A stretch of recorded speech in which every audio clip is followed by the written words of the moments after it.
excited to have you here with us all today. My name is Elizabeth, and I am joined today with my fellow chefs, Camille and Wanda. Together in partnership with local organizations such as Shires Housing, Bennington College, and local farms, we host educational, healthy, and budget-friendly cooking classes at Lake Paran. I'll turn my mic over to my fellow chefs to give a quick background in their role in the cooking classes. So I'll start with Camille. Hi everyone, I'm Camille. I am the director at Lake Paran. In the off-season, our goal is to expand the use of our licensed commercial kitchen. So that is why we partnered with Shires Housing, and in funding with the Bennington College Mellon Grant, we were able to put on these community cooking classes for our local residents. Our licensed commercial kitchen is very underutilized in the off-season. You know, right now we're open during the summer with our snack bar, but it is a beautiful space to do cooking and food processing, and we really want to utilize that in the ways that we best can. We have been doing our cooking classes, and excited to show you what we're doing today, which is from one of our favorite cooking classes that we've done with Shires Housing. And here we have Wanda here. And I'm Wanda. I actually was a student in all of the cooking classes. Our best student. Yes. Signed up Most for loyal. the cooking class after I retired, and found that I did utilize some of the food drop programs, and I was getting a lot of things that I didn't know what to do with, or larger quantities of things that I had no idea. I could use one but not 16. So what to do with that item, freeze it, can it, do whatever with it. So I signed up for the cooking class to have better knowledge on things that I could utilize from the food drop. Great. And Wanda has been teaching us as well and forwarding our mission. As for myself, I come from an agricultural and educational background. I'm really interested in helping improve nutrient insecurity and breaking the barrier of understanding how to cook healthy in a way that is affordable and easy for everyone. So in addition to teaching healthy cooking classes and budgeting, we also have a series focused on food waste, which in a way goes hand in hand with budgeting and healthy cooking. Throughout our lesson, we'll share some tips and tricks of how to reduce food waste and save money so that you can keep an ear out. And conceptualizing the numbers is really an eye-opener, at least for myself and fellow chefs. And we see this as a great opportunity to work and improve this issue. So without further ado, let's get cooking.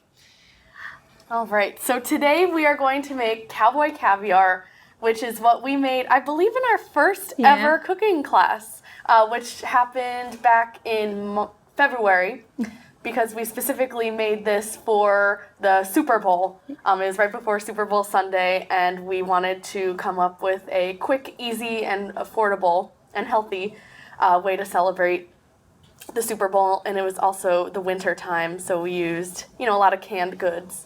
But this time we are using some fresh vegetables from the garden.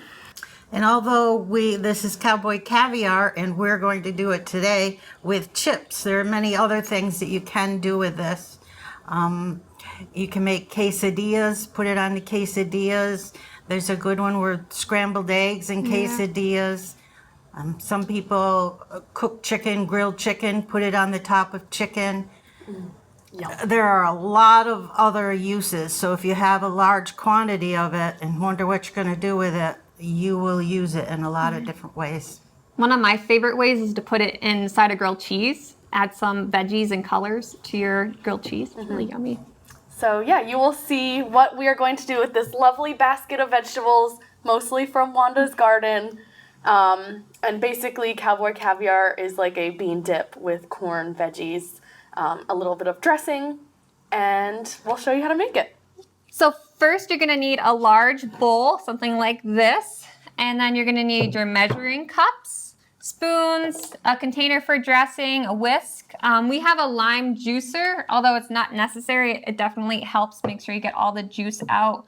You're gonna want some cutting boards and sharp knives and some bowls for your scraps. So Wanda's gonna start over here dicing up some tomatoes, and then Camille is gonna dice up the avocados, and I will cut up the onions. So I'll pass those on to you guys. So when you're cutting up the peppers, you wanna make sure you remove the seeds. And Wanda's gonna use 2 different colored peppers. It calls for 1, but she's gonna use 2 different colors just to add some color to the dish. I'm not using both of them, splitting them up. So,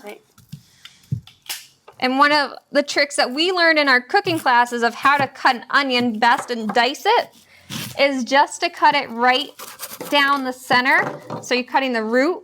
It keeps it intact and it makes it easy to peel off the skin. And we actually learned, we had a whole class on knife skills from a local farmer and chef that Elizabeth used to work with at Mighty Food Farm. So we're hoping to have more of these kind of skill-based classes in our upcoming sessions too. And they're super, super helpful. I learned a lot because I am not a professional chef in any way. It is a hobby, and I would describe myself as a foodie. So same with me. So I'm going to cut up the avocado. One of the things that was great about the class when we did this recipe was that many of our students have never used an avocado before. So we are able to show how to cut an avocado, pit it, and slice it up, and put it in our Cowboy Caviar.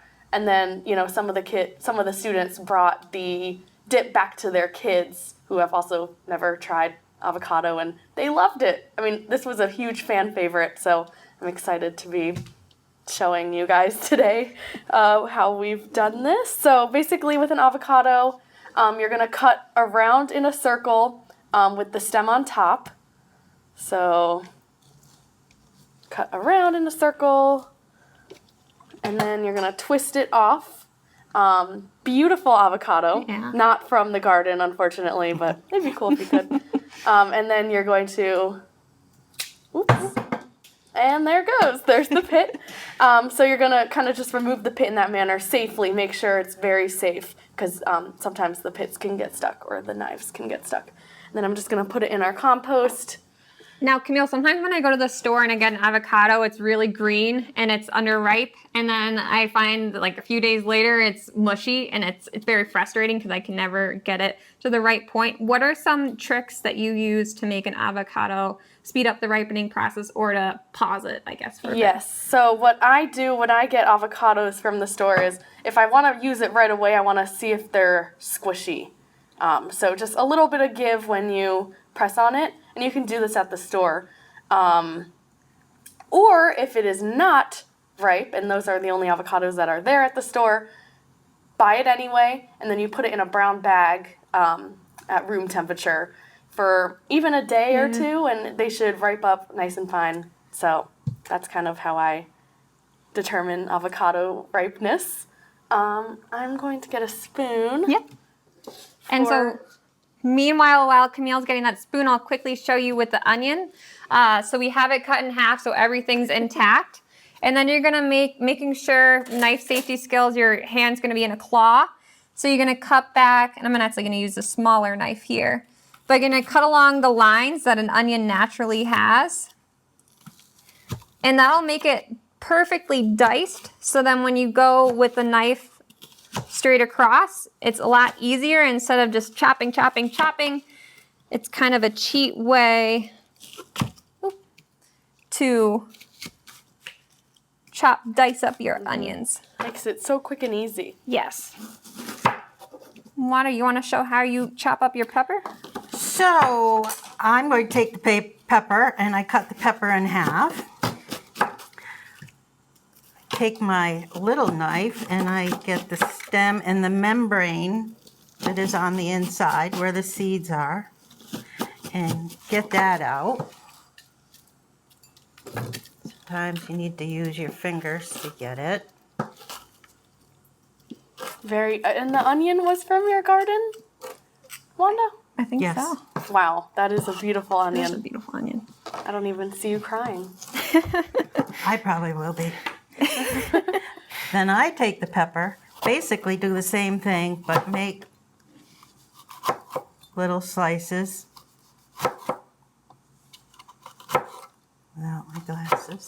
And then just push them all together and go down through. You can take your paring knife and take each one and cut each one into little pieces, but I find this the easier way. And then if you want, you can go back through and take your knife and just cut it up like that.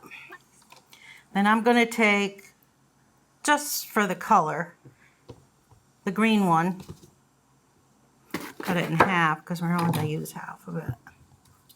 And do the same thing. Cut it in half. Beautiful color. Yeah. The more color, the better. Generally, different vegetables have, different colored vegetables have different benefits. Like red vegetables, like the red pepper, tend to be very good for your heart. You can think red heart. While green veggies tend to be, more so broccoli, they tend to be really great for your bones. Blue, like blueberries, are good for your memory. And yellow veggies like the squash or the corn or lemons, you can think of, they're really great for your immune system. So it's great to keep in mind to have a colorful plate, especially for the little ones. It makes a lot of fun. This is very colorful. Yeah. So right now I'm just, I diced the avocado, made a kind of a grid pattern with the knife, and I'm just spooning it in to our big bowl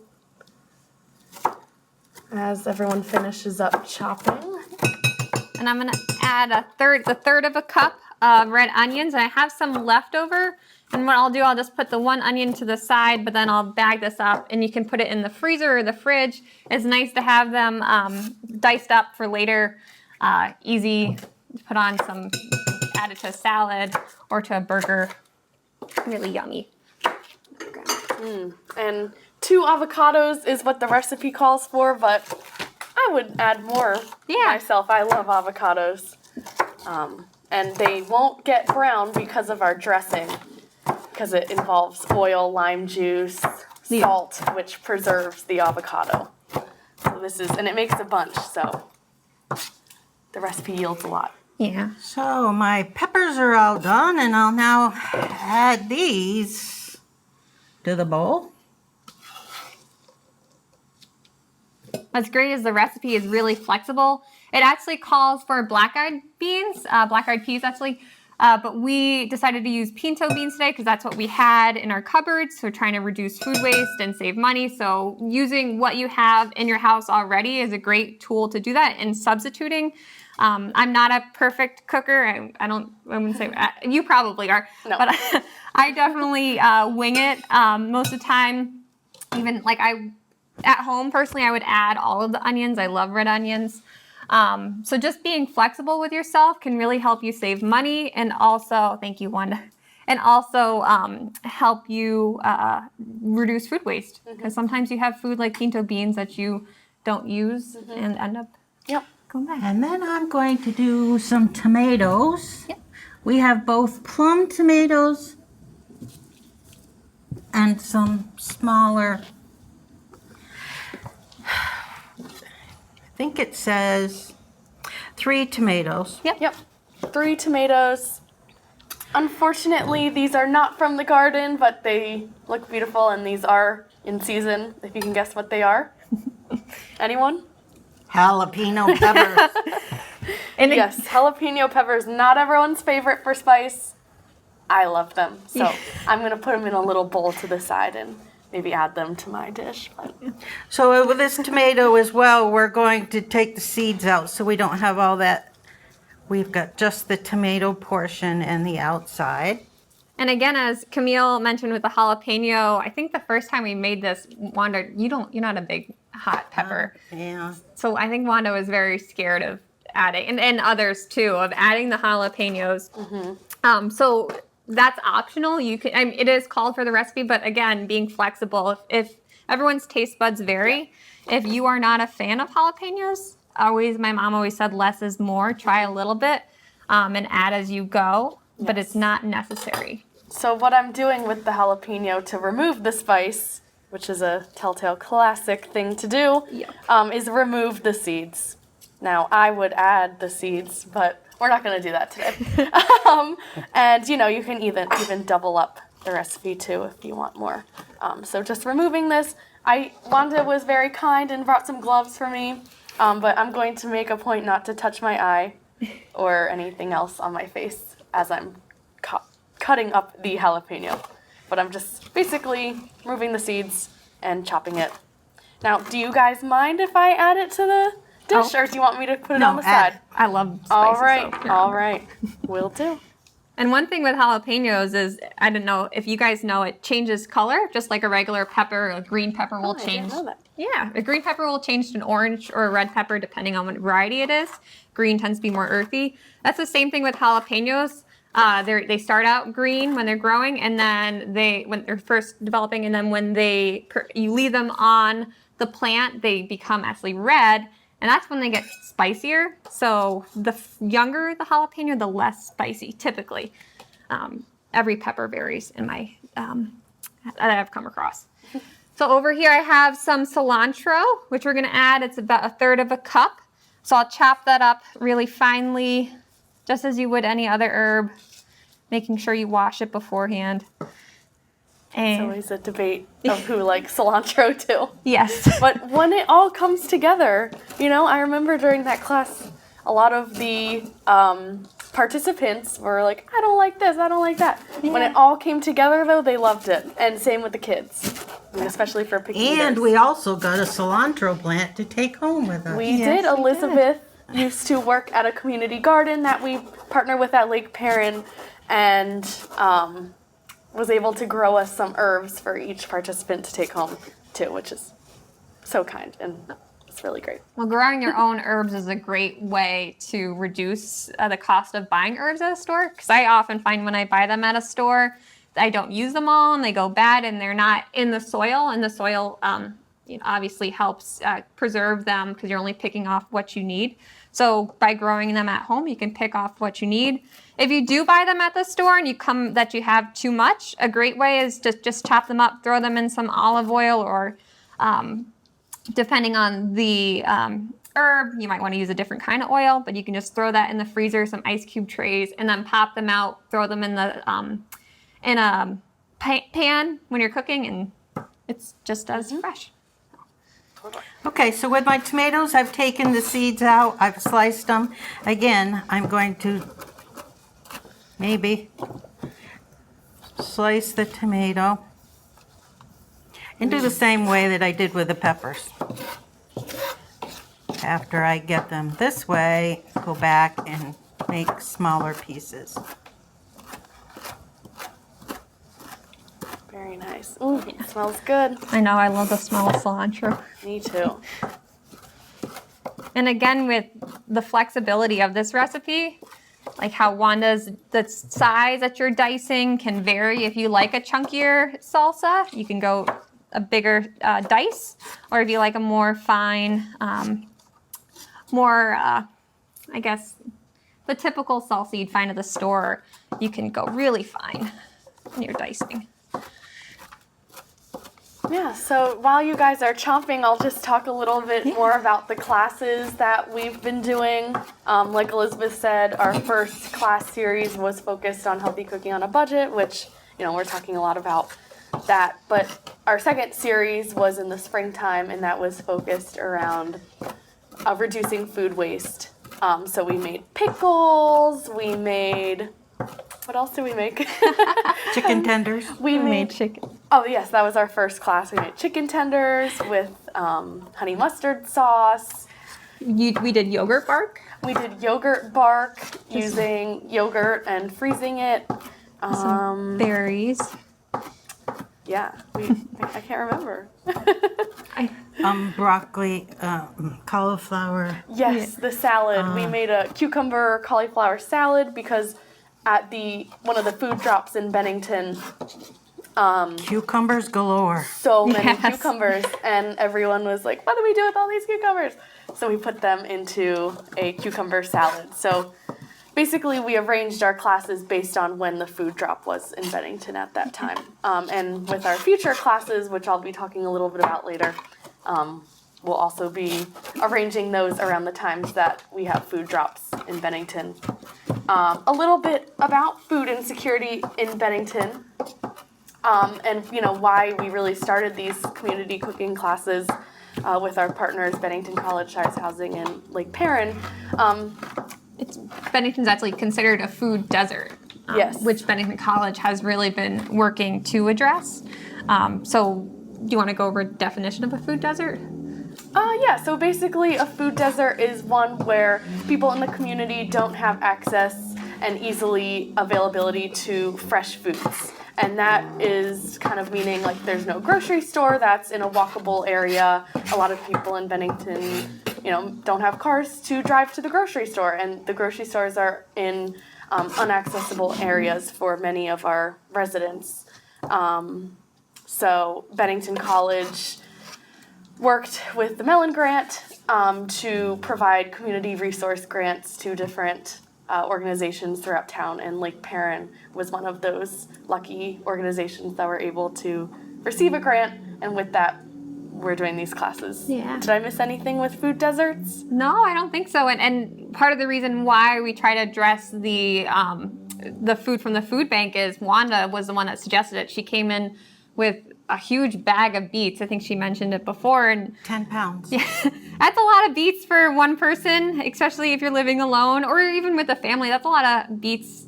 And the problem with that is, as you were saying, is a lot of people ended up throwing them out or not knowing what to do with them. And that's that's a tragedy, in my opinion. It's going either to the landfill, and it's just a lot of wasted energy to put in initially growing those beets and then not using them. So we're just really trying to curb that and find ways to reduce food waste. And in Vermont, and hunger in Vermont, 15% of children under 18 live in food insecure households. So figuring out how to solve that disconnect between the food waste and the food insecurity is our goal and a big issue in Bennington. Yeah. I'm going to go ahead and add the cilantro. And then Wanda is going to add some corn. And speaking of food waste and making sure that we don't waste any food, Wanda was really smart. You want to go over how you... So I bought some corn on the cob, and I can't just go and buy 2 ears. If it says they're 12 for something, I have to buy 12. Yeah. And I had Save the way money. too many. So I cooked them all, and then I had what I wanted, and then I took the corn off the cob and froze it in bags. And that's what we're using. This is 1.5 cups of corn that I took off the cobs and froze. So I'll be adding that. Fresh. Yeah, very fresh. Better than the canned, but I believe in the winter we did use canned corn, which worked just as well and was very affordable. But what Wanda did is a great idea because, and I'm going to add the black beans, because Pinto beans. corn is so abundant this time of year and you get it at a great deal. You want to, food prices are going up. You want to save money, so you buy in bulk. But you can't use it all, so finding a way to freeze it is and preserve it and use it later is a great way. So good for you, Wanda, and thank you. Do you want to do the honors of stirring? Oh, yeah. And while you do that, I'll just say that we did rinse and drain those cans of beans beforehand. Yes. That looks so good. I know, it's so colorful. All the colors are coming up, popping out. That avocado That avocado. Those jalapeno peppers. and the red onion. Yeah. I like all the beans. So Okay. it's not done yet. So Now, next we're gonna go ahead and start our dressing, which we're gonna add into this bowl right here. So for our dressing, we're gonna use some red wine vinegar, olive oil, salt and pepper, garlic powder, and some sugar and lime juice. 1/3 cup of olive oil, extra virgin. And that way, so.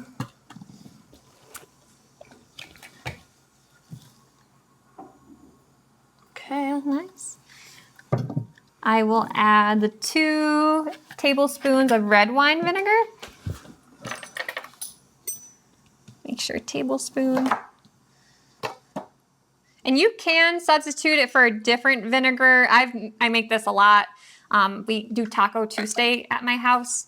One of the things that we actually discussed in the cooking classes is to do themed cooking days. So Taco Tuesday, Pizza Friday. It makes it fun. Planning out your meals really helps you know what you're going to have and reduce food waste by just knowing and preparing your grocery list. So I use rice wine vinegar sometimes if I don't have it.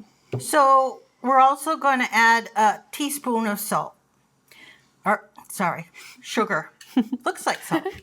Teaspoon of sugar. But those that are diabetics and you're concerned about that, you can also use about a half a package of either Sweet and Low, Splenda, or something of that, and you can't tell the difference. What about maple syrup? Oh. Well, maple syrup for diabetics still is sugar. But you can also alternate it. It might add a little mapley taste, but definitely give it a try. Or honey. And some salt and pepper. And while Wanda's doing that, and also with speaking of diabetics, high blood pressure. If you don't want to, if you are sensitive to sodium, there's a great alternative. We don't have it here, but it's potassium chloride, I believe. It's low sodium. It's the same thing, tastes the same. It's just better for people with high blood pressure. You can also omit the salt and pepper if you don't prefer pepper. Does it come off? I think. There we go. Oh, one of those fancy ones. While Wanda's adding that, I will add some garlic powder, which we need 1/4 teaspoon. 1/4 of a teaspoon. And then I'm going to add some lime. So I cut up the lime. Gonna put it in the trusty juicer. Beautiful. And it calls for 2 tablespoons, but I find it easier just to squeeze the whole lime in, and it comes out roughly to be 2 tablespoons. And the thing with the limes is, if you do buy lime or buy a couple of limes because they're on sale at the grocery store, or you for some reason get them in the food drop and you can't think of something to use them for, you can freeze the lime whole. Just take a Ziploc bag, put the limes whole in the Ziploc bag and freeze them. And then just thaw them when you're ready to use it for a recipe. Very smart. And that makes it easier when you're trying to Grate it. Yep. And it also, I have found, seems to make the lime juicier. Yeah. These were from my freezer that I got a while back. And this is what we love about the classes. I mean, Wanda is able to share all of her tips and tricks that she uses, and we all get to come together and just cooking together on a weekday night. I mean, one night it was a snowstorm, and we all just came together, and I think we had our potluck that night. Yep. And everyone brought something that they love to cook from home, and we get to share it with each other, which is really fun, and something that we want to foster at Lake Paran. It was a nice break during the week. Yeah. Look forward. And now we're going to add this to all our veggies. Lovely. Spoon? Yum, Yum, yum. It's the dressing that really brings it all together. The acidity from the dressing, I think. Wow. And it makes a lot. So I can smell that cilantro. It's fresh. Amazing. Yeah. All right. Wanda, would you say it's ready? Should we try it, see if we need more salt or anything? Yes. All right, so we have a big bowl of chips that we're going to eat it with. I know we told some other ways to eat the salsa too, but let's grab a chip. Yeah, definitely. Thank you. Yep, you're welcome. And spoon a little. Wow. It almost glistens with the dressing on it. It looks really good. So fresh. Did you get the jalapenos? I did. I think I got have a little bit. Are you going to try to avoid the jalapenos? Well, I can. I took most of the seeds out. All right. All right, cheers.